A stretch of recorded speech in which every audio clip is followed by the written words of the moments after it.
جبل كان معاه الحضري، المره دي معاه مين؟ مين بيوجهه ويقول للاعيبه بتشوف فين؟ النهارده شايفك بتشجع مصر اكتر، يعني لو المغرب بتلعب هتعمل كده بالظبط.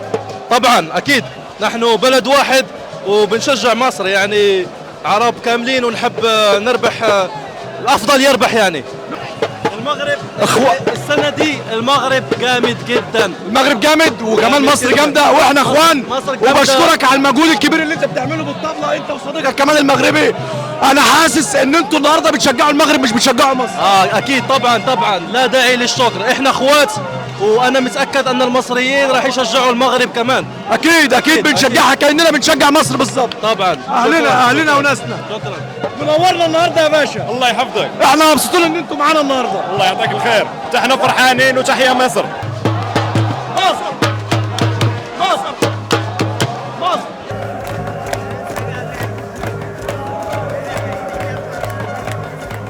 كنا من المغرب، هو اللي ماسك الطبلة وهو اللي بيحرك الجمهور. ايوه زي ما بقول لك كده، مغربي هو اللي بيحرك الجمهور المصري وبيشجع مصر.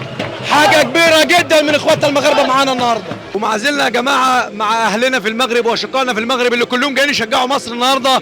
مريم يا جماعة افضل يوتيوبر مغربية النهارده جاية تساند منتخب مصر، ولكن قبل ما نروح لمريم روح اشتركوا في قناتها هتلاقي اللينك في الوصف. مريم ازيك؟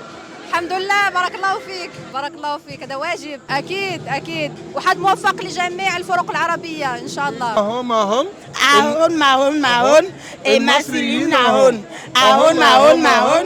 المصريين معهم المصريين كمان مرة سطلنا يا لهوي مصرية مغربي. جيت اليوم تشجع مصر. اليوم جيت نشجع مصر، ولكن مع الاسف المصريين ماشي هنا بزاف. لا ما كاينش بزاف، احنا المغاربه اكثر من المصريين. احنا وانتوا مع الاسف ماشي مشكل، احنا خوت، احنا واخا ندافعوا عليه معاكم ماشي مشكل. مغربي جيت نشجع مصر.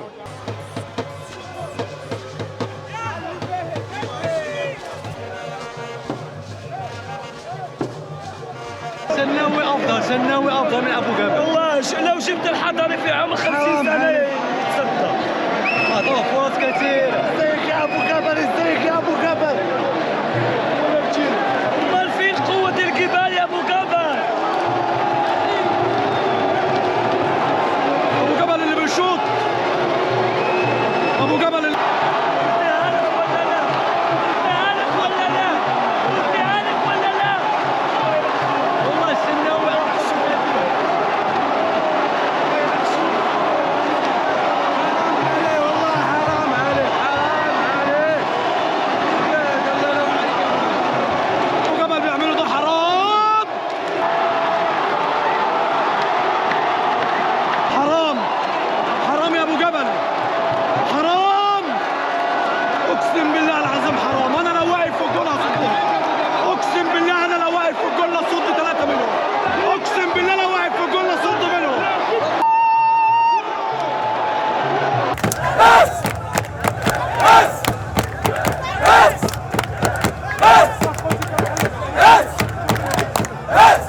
ساعة 11 ساعة في الطريق. اكيد طبعا، واثق في منتخب مصر. اكيد طبعا. تريزيجيه ان شاء الله يجيب جونين ان شاء الله. يا جماعة مغاربة جزائريين توانسة وكمان أهلنا من موريتانيا، أهلنا من موريتانيا جايين يشجعوا منتخب مصر. ان شاء الله يفوز 2-0 صالح المغرب 2-0 ان شاء الله. شجع مصر يا اخي. يعني جايز اللي حصل ده كان شيء كويس، يعني جايز اللي حصل ده فرصة ان احنا خلاص خرجنا من البطولة فنعيد حساباتنا ونتعامل زي البني ادمين ونعمل الحاجة بما يرضي الله، والحاجة تتم بشكل كويس ويتم تنفيذها بطريقة محترمة وتتعمل بشكل المفروض ان هو يليق باسم ومكانة وسمعة الكرة المصرية. انا مش هقول باسم ومكانة وسمعة مصر لان اللي احنا اتفرجنا عليه في الاربع ماتشات ده ملوش علاقة لا بمكانة ولا بسمعة ولا باي حاجة تخص مصر اساسا، وحاجة مصر ما تتشرفش بيها اساسا. العيال دي اول مرة تلعب مع بعض، انتوا متخيلين الكارثة؟ احنا كنا بنلعب بثلاثة في نص الملعب، الثلاثة دول أول مرة يشوفوا بعض. امتى كان نص ملعب منتخب مصر محمود حمادة ومهند لاشين وعمر مرموش معاهم ثالث ولا أيا كان مين هو الثالث؟ مفيش، ما حدش عارف. وطبعا لما اتزنقت لما اتطرد منك محمد حمدي نزلت مكانه اسمه ايه الثاني عمر كمال عشان خاطر يقفل لك الحتة دي. عمر كمال هو أصلا مش باك شمال بس هو نازل على أساس يلصم يقفل أي حاجة. كل الناس وقفت في صفكم، وكل الناس هنا، انا بقول كل الناس، احنا بنتكلم من اصغر عيل في البلد لحد رئيس الجمهوريه، كل الناس دي وقفت في صف المنتخب ده. كل الناس وقفت في صف المنتخب ده. ده لما عملوا لكم معسكر في مدينه رياضيه لسه معموله جديد، محدش عتبها اساسا، جايز على الامر ان انتوا تتنيلوا تاخدوا دفع معنوي وتعملوا حاجه عدله، لكن مفيش فايده، البعيد جبله. دخلتونا في البطوله، اصل ده اتصاب، ده جاي، ده راجع، ده عامل، ده هيروح، ده هيجي، ده مش عارف ايه، ولما يطلع حد يكلمك يقول لك اصل الانفلونسرز هم المسؤولين عن ليه؟ هو الانفلونسرز هم اللي بيلعبوا في الملعب ياك؟ ما اكلمها لك بالصعيدي يعني، معلش انا اسف يعني، الانفلونسرز هم اللي في الملعب. انا اللي ضيعت الكوره قدام الجون والجون فاضي، انا هذا اللي بعمل التشكيلات، بعمل التغييرات بتاعت اللعيبه، انا هذا اللي بترمي غلط في ضربات الجزاء. عمرو نصوحي هو اللي ماسك السكاوتنج بتاع المنتخب، وهو اللي قرر ان يدي ابو جبل ازازه مكتوب عليها ترميه وما تقرفناش. ما اعرفش انت ليك قرار في المنتخب يا احمد ولا ما اعرفش؟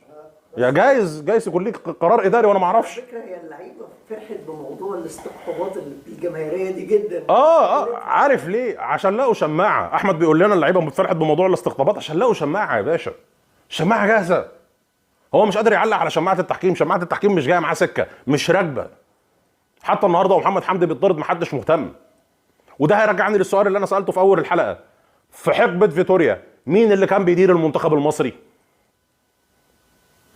سؤال بريء، معلش انا اسف، سؤال بريء، لان اللي انا شفته فيتوريا قبل البطوله بيلعب بطريقه وبيلعب باسلوب وبيلعب بتشكيله وبيلعب بافكار واضحه جدا بارزه، بيلعب كره هجوميه، عارف كويس ايه نقط قوتنا وايه نقط ضعفنا. لكن فيتوريا اللي موجود في بطوله الامم الافريقيه ده ما عندهوش ادنى فكره منتخب مصر مين اللعيبه المميزه فيه ولا ايه الشكل اللي المفروض ان هو يلعبه.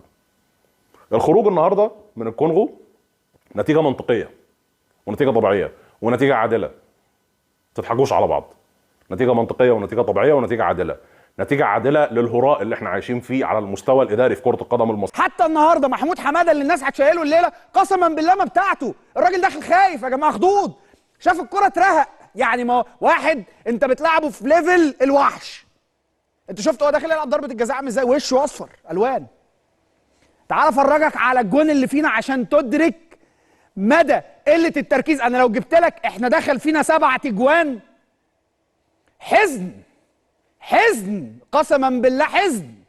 والاجوان اللي احنا جبناها اتفرج عليها، انا عايزك تراجع الاجوان اللي احنا جبناها، هي اهداف من بسم الله الصلاه على النبي على الله ان شاء الله. اتفرج يا باشا، انا هنا لومي كله على اللعيبه. ازاي لعيبه منتخب مصر في الليفل ده، انت بتلعب في الليفل ده والكوره طلعت اوت، رايحين يشاوروا للحكم، ثم بعديها اللعيبه الالعن وادلس اللعيبه رايحين يقولوا له والناس اللي على الخط روح بص على الفار. فار ايه يا اخوانا؟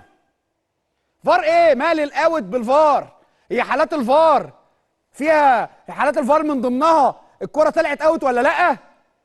رايحين نعمل ايه احنا؟ ما نركز في الكرة ونلعب على الصفارة زي خلق الله، ده احنا منتخب مصر. اتفرج يا باشا، ده جون بلوشي،